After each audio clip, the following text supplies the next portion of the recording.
Morning and. Good morning, everyone. Welcome to forms class today on a Waffle Wednesday. Thank you to staff for making breakfast this morning. That was amazing. Hopefully you Zoom people you don't understand how good it was. Yummy. It's yummy. So that's the first one of the year. When was our last Waffle Wednesday? Is it October? Probably something like that. Yeah, I think so. I think it was like in October, but anyway, we are gonna get started today. We have, we're doing 22 EF, evidence of funds addendum. This comes up all the time on every transaction. It's very important to really have a full understanding of how this works. So many people get this wrong. But before we talk about that, we gotta talk about something else first. Let me share my screen, get to the form. All right, so before we jump into the evidence of funds addendum, we need to talk about Form 21. Actually, in every single purchase and sale agreement, there is this section that's called the purchase price right here. It's item A. And I think the attorneys put this in the addendum because it's so important. But it's surprising on how many brokers today really do not understand this. And it also gets them in trouble all the time.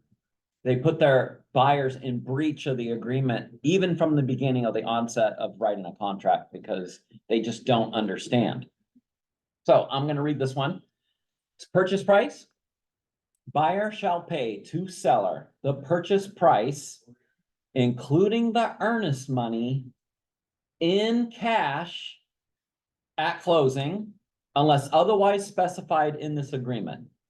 Buyer represents that buyer has sufficient funds to close this sale in accordance with this agreement and is not relying on any contingent source of funds, including funds from loans, the sale of other property, gifts, retirement, or future earnings, except to the extent otherwise specified in this agreement.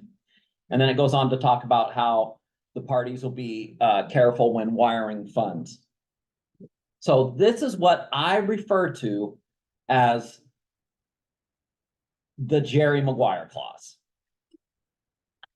Like say, show me the money. You have to understand that every single deal is all cash. When you write a deal, until you specify differently, it's all cash.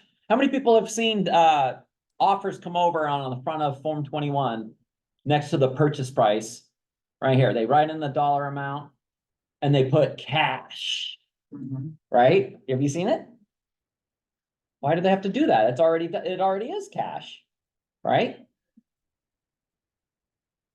People always mess this up. They don't quite understand. I had a broker, her first deal, $500,000, $550,000, something like that, in South Sound in Puyallup. She wrote it up. Buyer was putting 20% down, younger guy, and she was like, "This is so cool." Got the deal accepted. Inspection went perfect. Title done. Loan was like fine. Everything was moving along perfectly. And it was the week of closing. And escrow calls our broker and says, "I've got some bad news. It sounds like the grandma is not going to deposit the down payment." I'm like, "What are you talking?" She was like, "What are you talking about?" Yeah, what grandma, for the buyer. But I guess the grandmother said that she's no longer gonna give him the money as the gift because she doesn't agree with found out that his girlfriend was gonna be living with him before they're married. So she's like, "Nope." Heavens. Yep. So she's like, "No way." And here come to find out the money that for the 20% down was actually gifted from the grandmother. So after reading item A, who is supposed to be in possession? Whose money? Buyer. Buyer represents that buyer has sufficient funds to close the sale. They're not relying on any contingent source of funds, including funds from loans, the sale of other property, gifts, retirement or future earnings. Whenever you are dealing with a client, you have to think about the Jerry Maguire clause every single sale you do. Every single time. If it's FHA, what if it's FHA? I only have to put 3.5% down. Right? That's pretty low. It's still money. Yeah, 3.5% is the money. What about VA? That's 0 down. Do they have to disclose they're getting gift funds or anything? No? Why not? What did it say? Including earnest money? Yeah. If they're getting gift funds, you have to disclose it or they're in breach. They're in breach of the agreement. If buyer cannot close because they did not, or they didn't tell you, but realistically, it should have been you asking the questions. Right. So every single time a buyer says, I'm buying and I've got 20% down, you have to always go, oh, Jerry Maguire clause. Show me the money. You're not going to say, yeah, give me the, show me the money. But you got to think about it and say, okay, oh, that's great. You got your 20% down. Is it in checking or in savings? Is it in your checkings or in your savings? That's the question you have to get into a habit of asking all the time. Because what is that going to tell you? If you ask if it's in your checkings or in savings. Accessible. But you also have to ask about closing costs too, not just rents. It's everything. Right. Everything. Yeah. All the funds. If the buyer says differently than if it's in checkings, and when you ask that question, is it in your checkings or in your savings?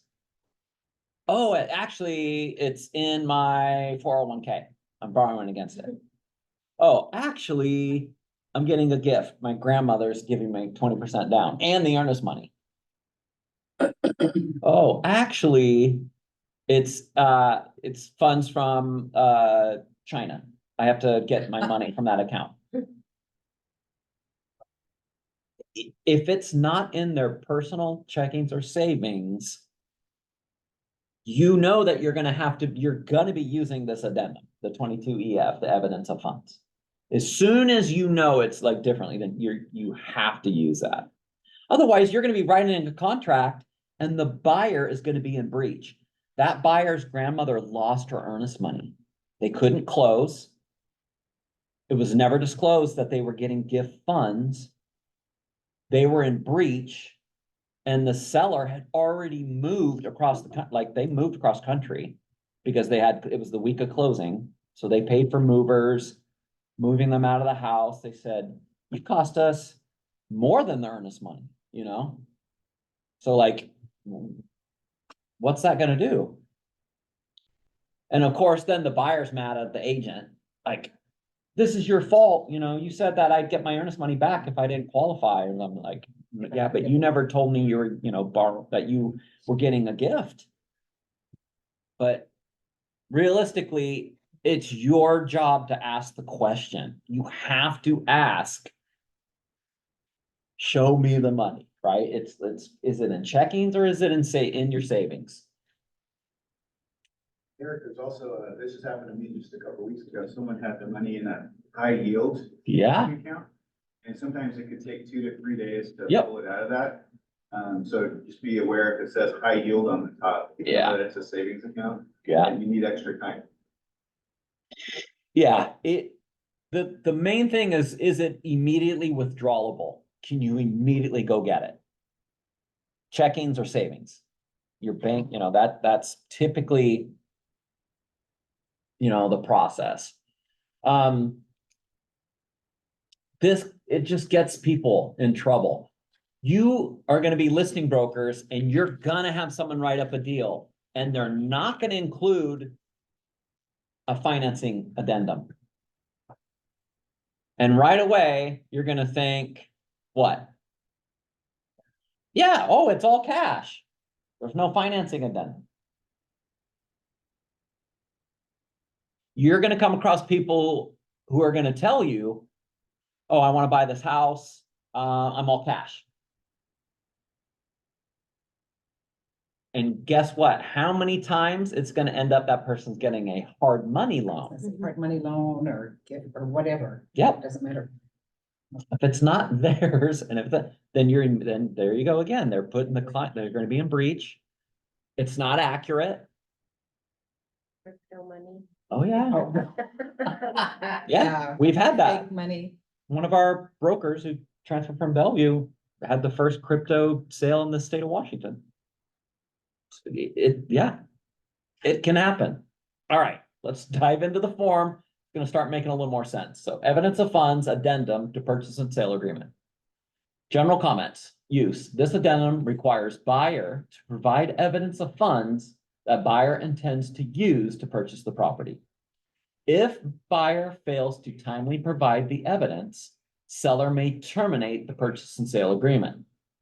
The addendum has options for funds that buyer currently possesses, which are non-contingent funds, or funds that will come from other sources, such as a loan, gift, or the sale of stock, which is known as contingent funds. The addendum can be used for evidence of funds for a cash purchase or for a down payment. So here are the assistance in filling in the blanks from the manual.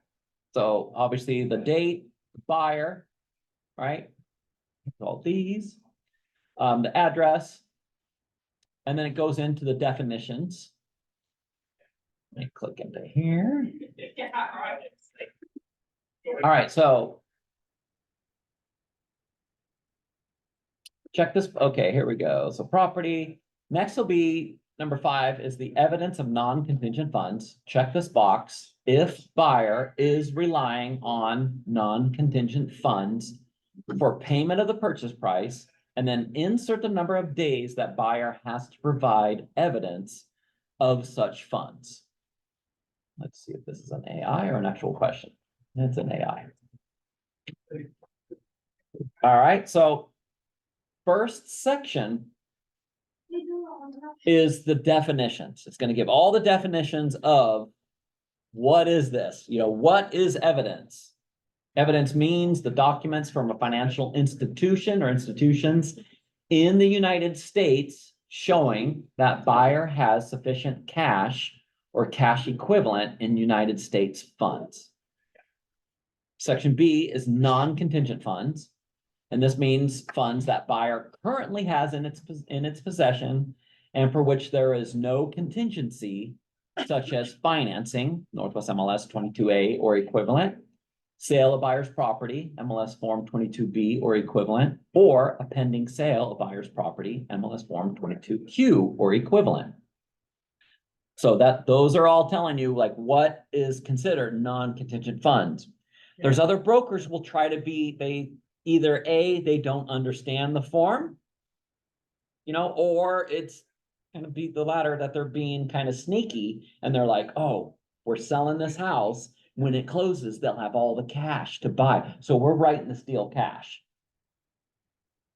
So in that situation, what would you do? How would you write it if your client came to you and said, oh, I'm selling my house in Arizona. It's already pending. It's going to close in another week and we'll have the 500,000 to buy the condo all in cash. So we're all cash. How would you write the deal for your buyer?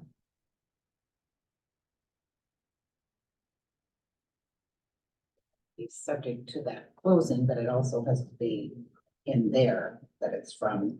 So there's two ways you could do it. There's two proper ways. Wave financing? I mean, well, I mean, are they really not having, are they having financing at all? No, what No. you could say that you have a, how I would do that is I'd have a bridge loan in place. And I would say, we're contingent on the sale of this property. However, in the event property doesn't close in time, we have a money source available to close on this transaction. Give certainty to the seller that you can close. Partially, but what was the first part of the example I gave you guys? It's a pending sale. Not closed. It's not closed yet. It's pending. What addendum could you use for a pending sale? Instead of contingent, 22B, there's another one. You guys know. Isn't it called pending sale or something like that? Yeah. Something to that effect. 22Q, Ooh, pending excellent. sale. Yes. So you could just write it with that. You don't need, right? You don't need that, but then you do need this too, because it's the cash is not in their account.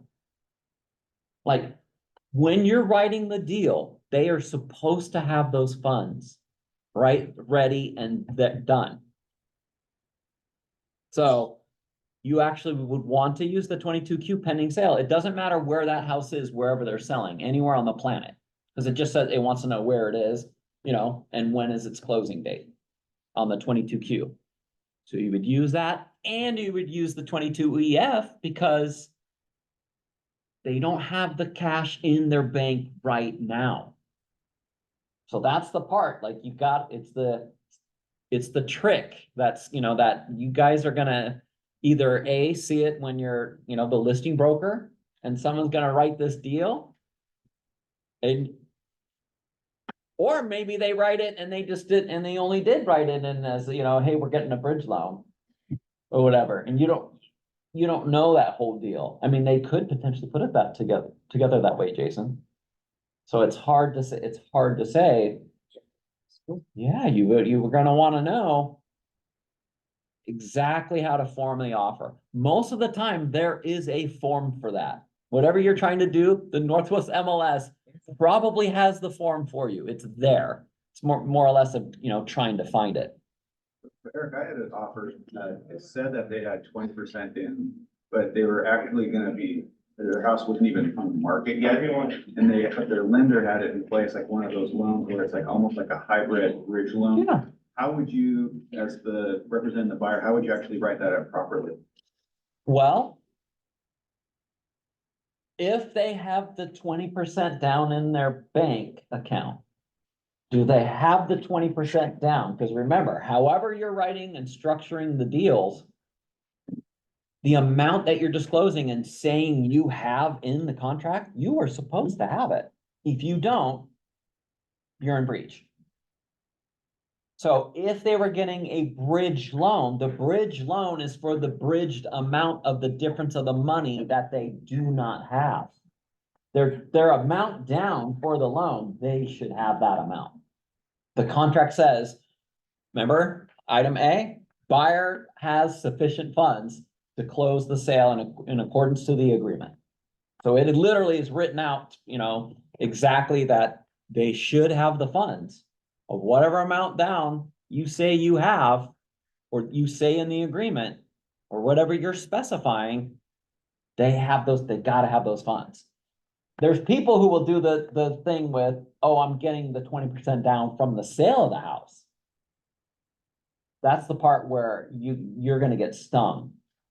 Like a lot of times, buyers or brokers are excited to get a deal. They're like, oh, yay, right on. They got 25% down. And they are selling a house. But what you have to connect and what you have to realize is the buyer's down payment. You gotta know, you gotta source the money always. You gotta know, like, where is the amount we're writing this contract for? If they don't have it, again, they're in breach. So I would write it that way. Just write it as 20% down, They have it. It's a bridge loan. You can use 22A.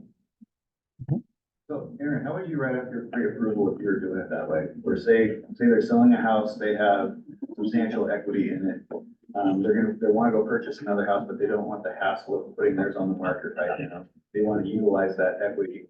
They don't have the 20% down, but they will after they have that, and they're gonna have a 20% loan with you. And then you have that little bridge loan in place that they'll keep until they sell their other house 30, 60, 90 days from now. How would you write up that pre-approval letter? Well, the pre-approval would just say, look, the new loan that we're gonna do, right? So I will pre-approval for the new loan that you're gonna have in the purchase of the house. And on there, I'll put a remark that says, seller to get bridge loan, or bridge loans funds for, home needs to be sold. You know what I mean? I'll put stuff on there that protects me.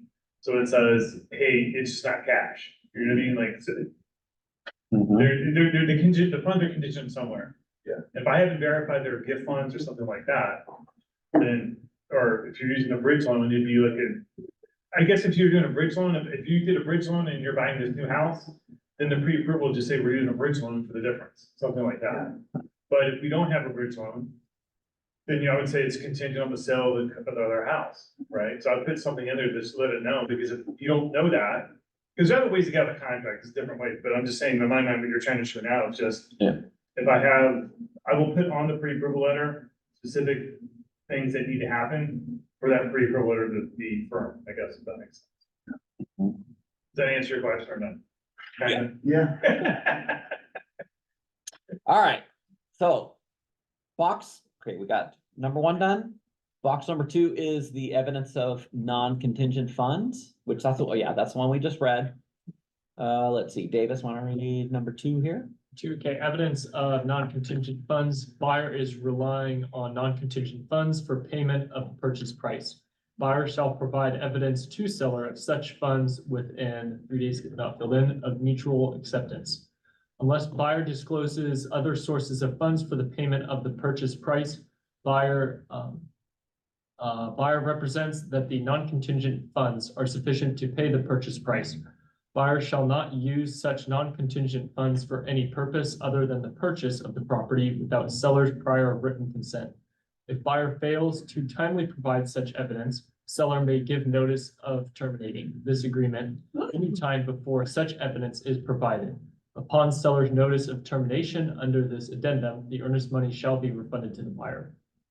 Okay, so number 2, this box is when your buyer really is all cash, right? It's all cash, checkings or savings.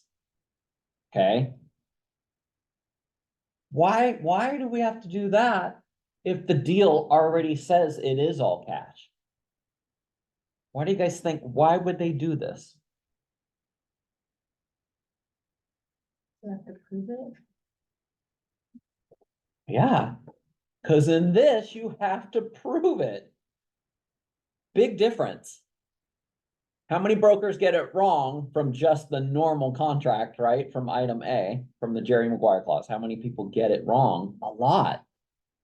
Annie Fitzsimmons, are the lead Washington State Realtors attorney.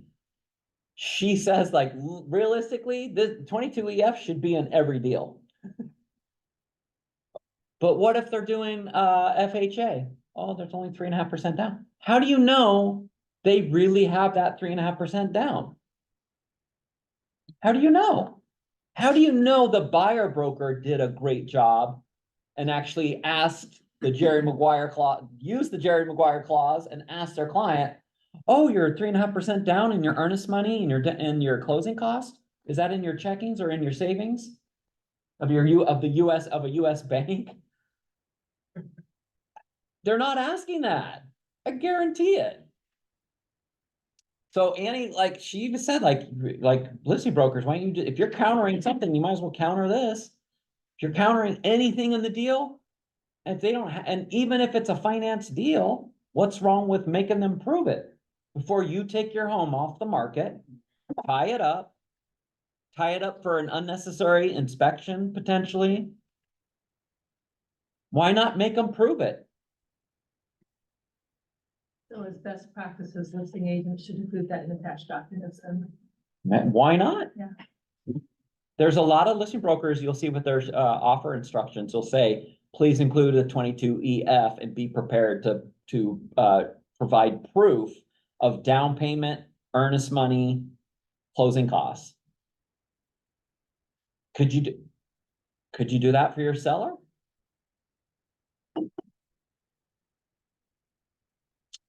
What if you're the listing broker on that first story I told you about, the new broker with the grandma not giving the 20% down? You're the listing broker on that.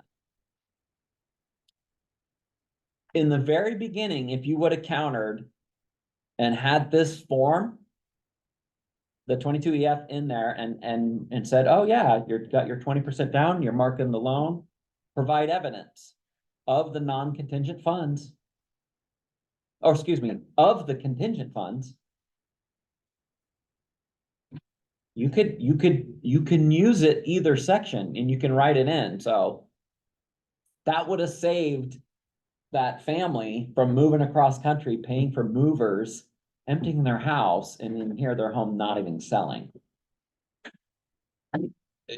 Like the seller, I mean, the seller could potentially go to the listing broker and go, you didn't know they were getting gift funds? Like, there's a form for that? You have a form available to you that you can help protect me? And we didn't use it? Why not? I'm just saying, like, playing the devil's advocate here, like, it's available, why not? Questions? Oh, okay. Ladies first. With contingent, like I've used this before to show that my clients had the money, but it's kind of like, I guess, a gray area to me, that if, whether the funds were contingent or not, because they had it in like a CD or something that was gonna be mature before closing. So then it's like, you're like a cash buy, you don't wanna say disclosure of contingent funds. You wanna say, here's their non-contingent funds. Were you in the room when we talked about the Jerry Maguire clause? I've been listening on the Zoom. I'm just saying, like, if you include the 22EF with your original offer, your buyer is saying, hey, I'm a cash buyer, these funds will be mine by X date. I don't, so I guess in that circumstance, I should have checked contingent funds. Mhm. Yeah, because it was a CD. Yeah, Yeah, You can break a CD. you can break a CD anytime. I don't think, I And you can't just hold pay a your money. penalty. I don't think a CD or check your savings account would be. so you can go get a CD and get your money like right now, Yeah. Yeah. you just have to immediately pay it. withdrawable, you pay your Just make fee? some interest on it, but people do it all the time. Oh, interesting. I worked at the bank, I did it. Still not. I mean. Yeah, it's not liquid though. Ask their bank statements, it shows 500 grand in their Well, bank. yeah, like a brokerage account in that case, if I had a liquid Yeah. stock, would still be, I guess. And when you're trying to make this But it's cash like buyer you're selling look stock. more solvent and look more, ready to go. Well, couldn't you use that same argument that? Non-contingent. Their stock I portfolio was gonna say too, stock's the at same any thing. time, That's what I'm saying. and so I maybe don't- take a loss or whatever. Yeah, so I don't, yeah. I think where they're going with it is, can you go to the grocery store and hand them a CD and pay for your groceries? Yeah. That's the And intent, like- that's the intent Yeah, of that's the it, that intent. You have money completely. Right now in your pocket. Construction You of go a to sum. the store, Yeah. gas station and hand them a check. So what's the risk then to your clients if you say evidence of non-contingent funds and then you get to the end? I mean, is there earnest money at risk or? Yeah, they're in breach. Well, realistically, if you mark the wrong proper box, you supply the evidence, and then they're like, this isn't all cash. The seller can terminate on you. Right. We're out, we're gonna go sell to someone else. Never had that happen when you just send them, and once you send them the bank statements. Well, Well, depends on this. Well, bank statements. Depends on the- bank statements, Bank statements are meaningless. Doesn't mean you're gonna use the money to buy the property. Well, this, That's what investors do all but the this time. says, Yeah. but this form says you're gonna use the money to buy the property. Right. But you don't have the money. Mhm. So what happens in investors, they'll make offers on 10 different houses. Oh, yeah. Cash, using the same bank statement, And they can't close it. correct? Right, It but, doesn't obligate them to use. the but they're money. not supposed to have multiple offers out at the same time. Come on, I mean, man. they're already. You're right, they're not supposed to. They're an investor. They're investors. Well, right? In A, it says buyer has sufficient funds for this purchase, right? They have the funds. If they wrote up 10 deals, they have to have those funds for all 10 deals or they're in breach. Right. Mhm. Which I'm sure a lot of us have told our clients, we're Oh, not yeah. desperate, that no, we can't submit 3 offers at the same time.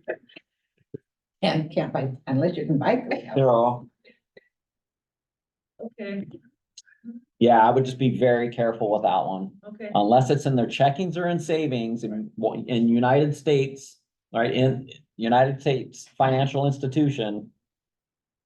I just would not count, I wouldn't risk it. No crypto. No crypto. So what are you saying is you would be advising all listing brokers to not accept offers that don't have an evidence of funds? No, Why no. would you put that in a listing? All offers to be accompanied by 22 EF. We said that. You have? Yeah. Yeah, okay. Yeah, we said it, listing brokers, in fact, there's a lot of them that do this in their offer instruction sheets. They'll say, please include the 22 EFC attached. It's already like filled in of the seller address and all that. And, for any down payments or anything for buyer to, provide evidence. In this competitive, market that we're in right now, I think it's a fantastic idea for you maybe even to include it with your offer. And you're actually including proof of the buyer's funds, even if it's like an FHA deal. Be sure to black out account numbers. We're not supposed to be, sending those at all. But that could be a real difference maker for some people, especially if they're like, look, we've got the funds. How many of these 15 offers you got that did you verify they even have that money in their account? Down payments, closing costs, earnest money, everything. If you're talking to the lender, a lot of times the lender will, because I'll ask the lender, if I'm calling different lenders with different pre-approvals, I'll be like, they have the cash for the down payment? Have you verified their down payment? Well, that's a good question to ask them. But have they pledged to use that money for the down payment? And remember, some of the lenders you're talking to a rocket mortgage, so you're not really talking. You're talking to AI, it's not even a real person. Seriously, But the other option is if you have them fully approved, like I talk about, we have verified credit income and assets, all funds ready to close. Yeah. So you'll have. Fully You underwritten, can have the EF funds and then a full approval letter that says you've been fully approved. Yeah. And so my dad calls it belt and suspenders. So Belt and suspenders. is there anywhere else in the offer that says buyer is gonna use the cash only for this purchase, or is this the only form that says that? This is the only form that says that they will not, use it for, where does it say, buyer shall not use such non-contingent funds for any purpose other than the purchase of the property without seller's prior written consent. I had a deal many, many years ago. I helped sell my friend's parents, or girlfriend's parents, fiance's parents, I don't know, whatever it was at the time. Sold their house, got it under contract. They were gonna be all cash to buy this vacant land. Well, they kept messing around and then the dad was like, oh, we wrote the deal and then we sold their house. They moved into temporary, living because they got a like rental. And dad got bored and he went and bought an excavator. He's like, yeah, I'm gonna start a landscape business. I'm like, wait a minute, did you spend the money of what we said you're using for the purchase? He's like, yeah, but our lender said, I'm like, lender, we're all cash. What are you talking about? We're not getting, and this is like in 2005 when the market was just heating up on vacant land like crazy. Builders were going nuts. People were gonna, pay, 50 grand more the next person. So I was like, we're not gonna get an extension on this because he's like, oh, we need 2 more days to close. Like, what are you talking about? We wrote this up all cash.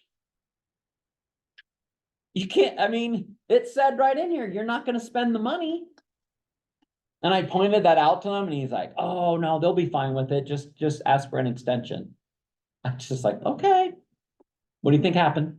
They lost their earnest money. Yeah, right. Yeah, they lost the land. They sold it to someone else. They had a backup.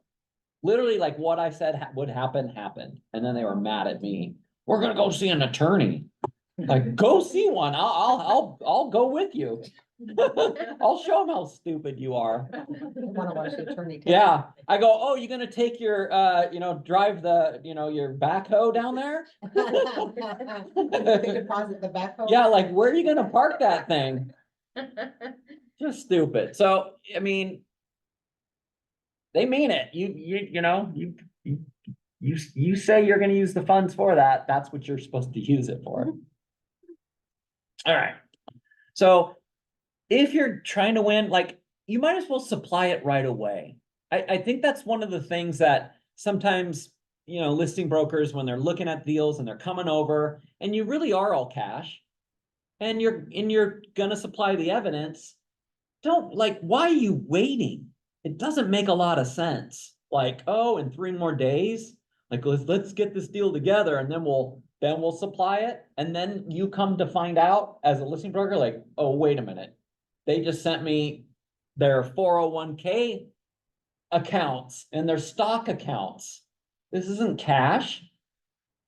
Now I just took our house off the market. Now I got to tell the seller's going to be upset. Like, why didn't you verify this before we accepted it?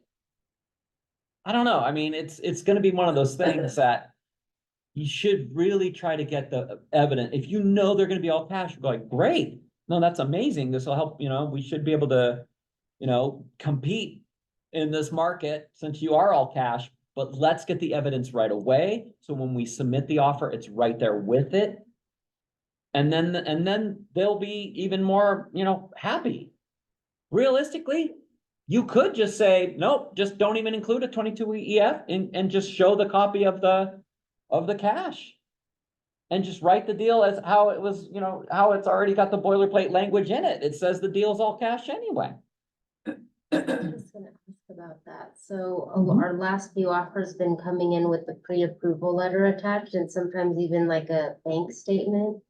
So then you don't need to do the form, do you? Maybe not. Because one of the pre-approval letters said that they had the 20% down payment. Yeah. So it's like from the bank. So is that like sufficient? Yeah. Oh, yeah. Then you really don't have to, because like I said, it's in every deal. Buyer verbal, you know, call the listing broker to say how awesome their borrower is, right? Oh, heck yeah. But we do that for sure. He does do that. We do. You submit the email when you send the offer over, put Aaron on as the CC, and then he calls them. Yeah, you copy on it. I will email them back right away. Let them know what, I tell them what the borrow's done. If we've done the full approval, the full meal deal, I'll respond right away with that. We're 100% local company. Everything is, local, we're committed to time frame, and all that stuff you want to hear as a seller. And then I'll send that email, and probably about an hour, I'll follow up with a phone call, so they at least know who I am. I'm the guy that sends over the email. Oh, yeah, thank you. We have the conversation. That really works a lot. They just feel more comfortable. So it's a layering effect. As a listing broker too, it's like if you get like 10 offers in and like 7 of them didn't even call you, they just. Yeah. And then you get like a phone call or two from a good lender, that rates that. Yeah, the benefit is if I call you, if you get 7 offers and I call you, like, who are you and which offer you tied it to? If I send the email, now you've attached it, you've seen it, now I'm calling it, so you know what I mean? Like, I think you tied the two together. Yeah. And then my favorite one is when they call, are they good? Are they Yeah. good? I can tell you no. Yeah. Are they good? Yeah. All right, number 6 here is disclosure of contingent funds. So check this box if buyer is relying on other sources of funds for the purchase price and insert the applicable information about those funds. So let's look at this one. Okay, we've already kind of broken down what's going to happen with cash. So number 3, disclosure of contingent funds. Buyer is relying on contingent funds for the purchase price. So loan, if they're getting a loan, who's the loan with? How much down? I mean, it's a good idea to write this in. If you just say loan with ABC Mortgage, what does that really tell you? Nothing other than they're getting a loan. You have no idea how much down, what loan type. Is it even going to have an appraisal? What does it even mean? So just try to be specific. I would just put mark the box, put loan with priority home lending, 20% down payment, conventional loan. Like if that's what it was, you know, that's what it is, then that's what you can write in. If you have someone who's fully underwritten approved, they're already like fully approved. Realistically, all you need is a clean title report, you know, to make sure seller's okay to sell. And you need a good appraisal. I mean, that's all you need to close. So that's why they can do deals in like a week to 10 days. So, I mean, that's kind of like the name of the game. If you can really get that done, get them fully underwritten approved. How long does it take to do that, Aaron? About a week and a half to 2 weeks. About a Because we're week gonna and- pretend like we're fully, so you still get the pre-approval letter. Mhm. Right, you go, here's the pre-approval to go shop. And then we convert that into a full approval while you're looking, you know, I mean, it'd be great to have everyone fully approved before they start looking, but that's not realistic. Yeah. So, but I will tell you if it's a problem or not. You don't want that, so. Mhm. I got 3 or 4 I'm doing like that right now. Right on. All right, next is the sale of the following owned by buyer. What would you put in here? Maybe a house? Yeah, property, Could be a boat RV. could be stock. Could be RV, could be diamonds, loose diamonds, crypto. Livestock, Cows. yeah, you can, You know, I guess. you can. It doesn't say property, it just says following, sale, whatever it is. Whatever it is, sports card collection, comic book collection, guns. Maybe, maybe you might. Oh my goodness. They cost you a lot for college, so I don't know, like, it might be worth it. Next section is gonna be gift money. So you see how much is the gift and who is it from? So dollar amount, this is a dollar amount. So whatever that amount is, if it's earnest money that the gift's coming from, the down payment, the closing costs, you might have to get the total figure, you know, exact, you know, from working with the lender. And hopefully the lender knows that too. Have you had that, Aaron? Where people are like, oh, forgot to tell you, yeah, this down payment's a gift coming. How do you handle that? What do you do? I think you gotta vet them up front. It's not like you just, oh, sure, no problem, let's go, because Show me the money. part of me is like, you guys worked really hard for that relationship, right? And if you refer it to me, I wanna make sure I'm not gonna screw it, you know what I mean? Like, I don't do my job. And you're like, well, crap, this is just a wasted amount of time. So Yeah. I think being honest and having a really good conversation up front where you get all these information, Mm-hmm. then you can do it. I mean, most of the time when I do a pre-approval, I know the documents before I issue the letter. I'm not gonna call someone up and say, just give me your information, that's good. I wanna see it, because my reputation, your reputation, everything else is tough in this market, you wanna make sure you do it right, so. So if like 400 grand's coming from Pablo Escobar as a gift fund. Well, I would say if you're getting gift funds, right, I can't really verify, I mean, you're only telling me what you get for Uncle gifts, right? And it's Pablo Escobar, and he happens to be a relative of yours, Hey, sure, I mean, we could use that, but if you tell me you're getting gifts and then you don't have the gift. You can't, you know, I can't call you a liar, right? How do I know that, I call mom? In all seriousness, if you're getting gift funds from a criminal organization, I mean, like, there's some You're kind really- of check, like, the gift funds have to be season 2. Do you look at, Ah, you look great at the question. gift- No, what? Why would you have That's to how do you that? can use Bitcoin and everything else. Yeah, Everyone makes a big deal about Bitcoin. That's the easiest transaction you can do, right? But ultimately, if you're using gift funds, right? So conventional loans, jumbo, and that includes jumbo conventional, non-FHA loans. This includes VA too, that if, all you have to care is who person gives you the money. I need to know who gave you the money. I don't need to source the money. So all we need really is a check from the buyer, from the gift person, or the donor, right? Donor gives a check. Buyer deposits that check in their bank account, as long as a copy of the check and a signed gift letter. the letter? The other easier option is to have the money directly from a family member, directly wire it to the escrow company. All we need is confirmation from the escrow company, and it came from the parent. and still the gift letter. And something different. And we do it all the time. I mean, Yeah. we all know, hey, I'm getting a gift for loan purposes, it's a gift. But then you're gonna, I feel bad taking money from my parents, I'm gonna pay it back, you know what I mean? So it's just all for loan purposes, it's a gift, right? And Is there limits to the gifts? you don't report to the IRS. It's up to you. So for loan purposes, it's a gift, for IRS purposes, it might be a repayment of a loan, I don't know. We don't report anything to the IRS. Yeah. And so if you have money, so, for example, a lot of people keep money at home, right? For we saw that land. A lot of people having money at home, and how do you season cash money? You don't. So what you do is you deposit into, if you had a family member, you could deposit those funds into a family member's account. They turn around and give you the money back. All good. But Bitcoin and trying to document Bitcoin's a pain in the butt, right? Hey, if I liquidate those funds and put it in my money, you gotta trust the person you put the money into, right? Yeah. It's my mom. The mom will cut me a check for 100 grand or wire directly to the escrow company. That's all we need to see. But if you do a FHA loan, then they do wanna show me the money. They do wanna follow. That's the Ah. challenge. So FHA required, they wanna make sure it's not borrowed money or anything else. So if I have 100,000, I get it from my mom. They wanna know where mom got 100. They'll follow it all the way down. That's one of the downsides to FHA.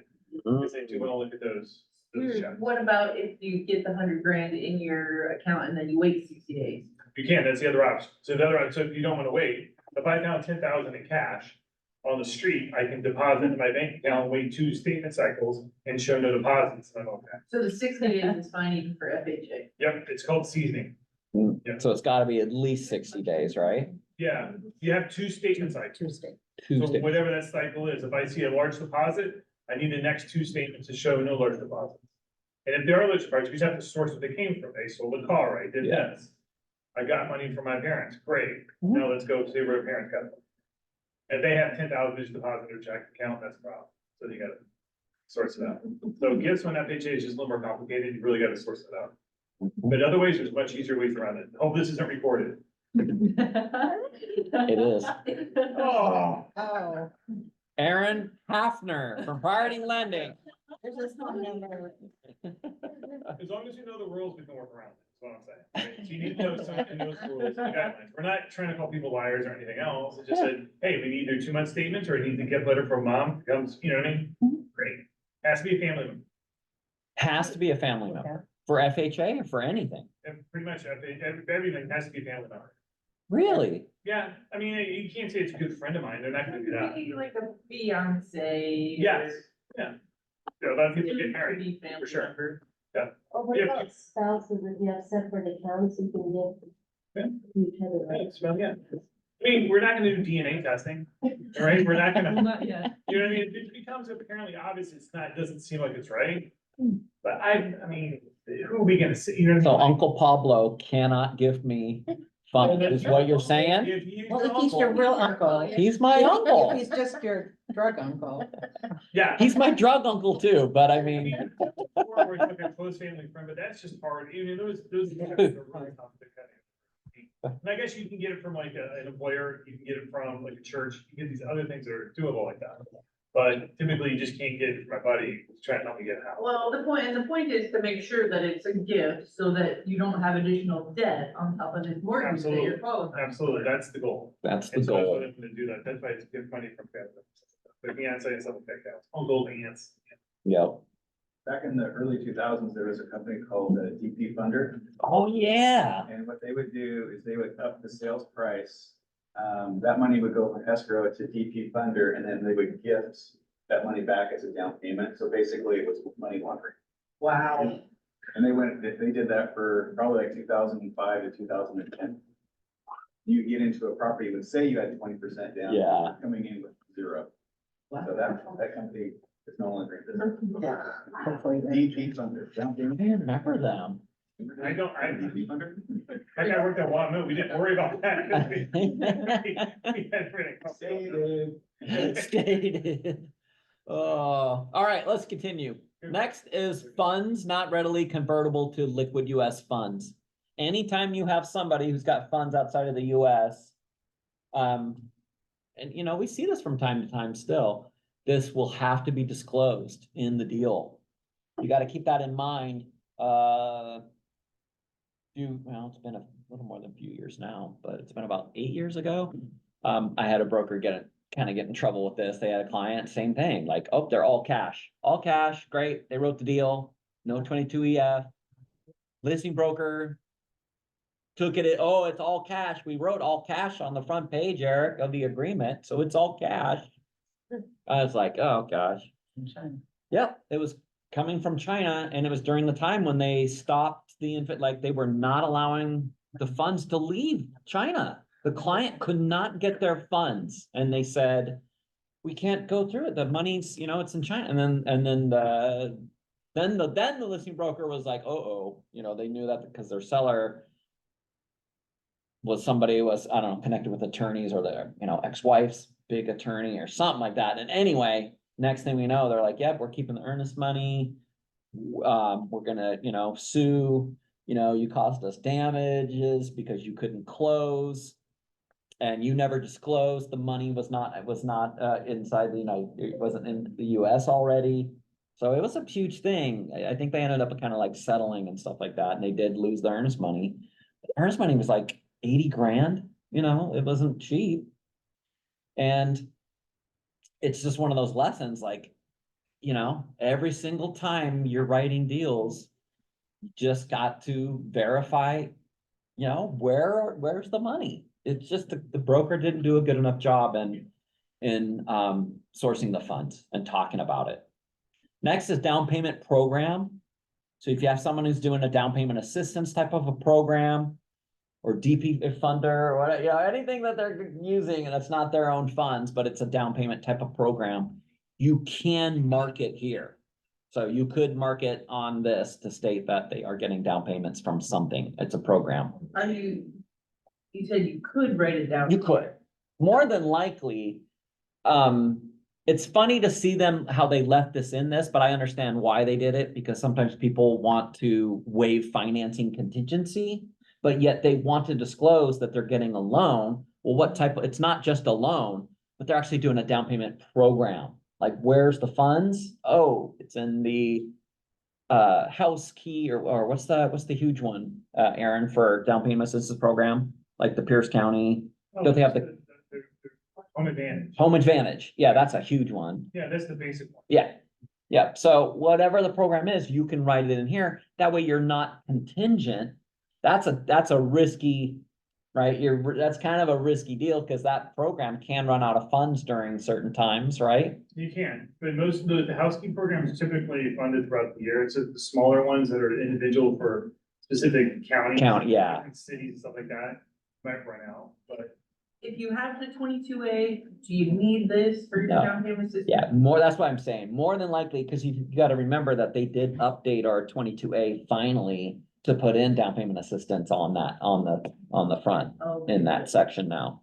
So that is probably where you would want to do that, but I don't know, maybe they're fully underwritten, approved. Maybe you're dealing with 17 offers and the buyer's like, I don't care. I gotta try, this is the house of my dreams. I can't miss it.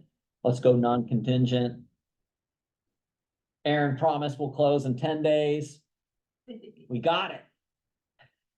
Sure. Down payment assistance. Yes.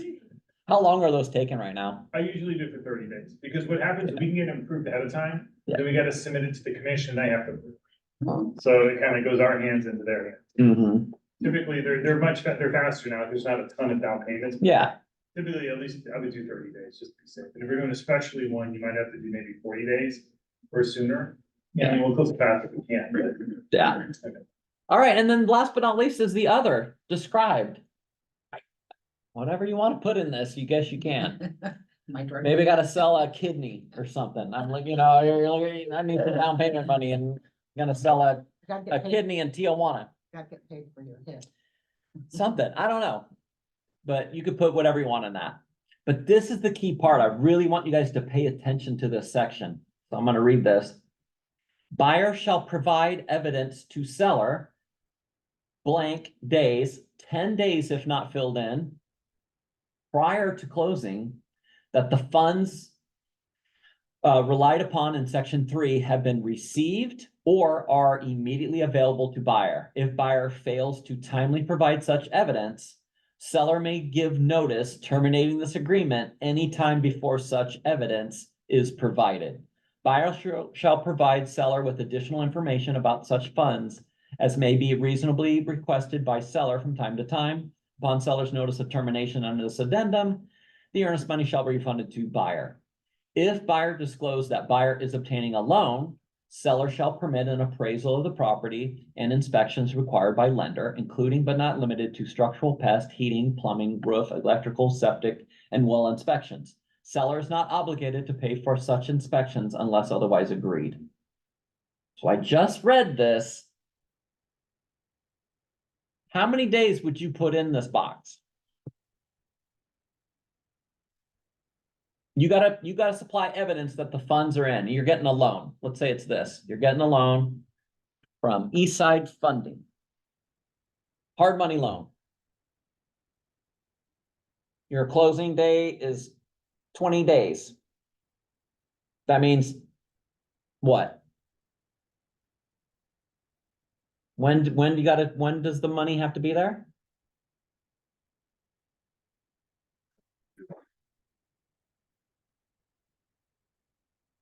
You're cheating. You're going ahead. If you guys leave this at default or you write 10 days, you're actually probably gonna screw the client. Because they're not gonna have those funds at 10 days before the closing date. Does Eastside Funding send the buyer the money? No. Where do they send it? Yeah, they send it to closing. They send it to escrow. They're not gonna get the funds.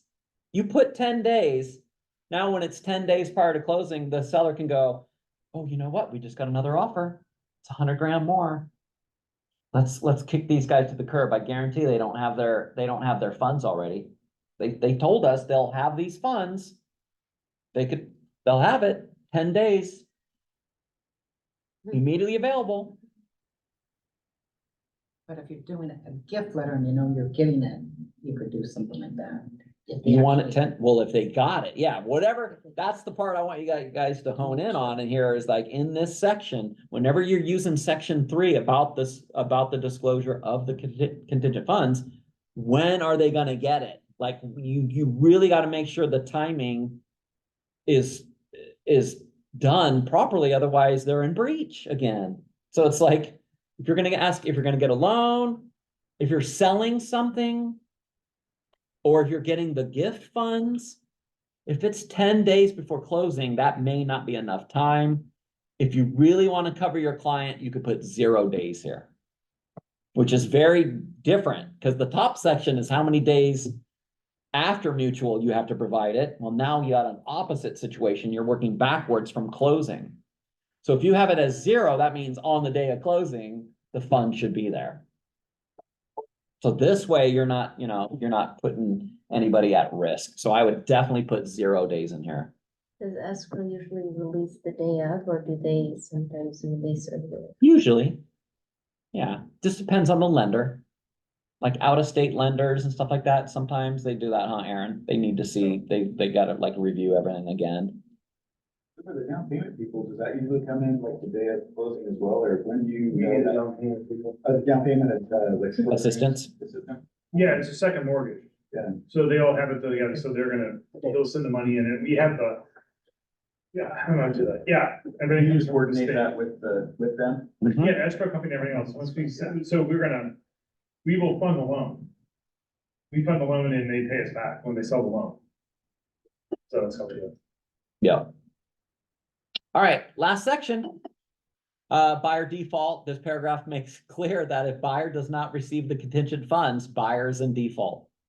They don't have the funds, if you left it blank 10 days before closing, buyer's in default. What happens if buyer's in default? They can't close, on time or whatever. What's it mean? They can terminate.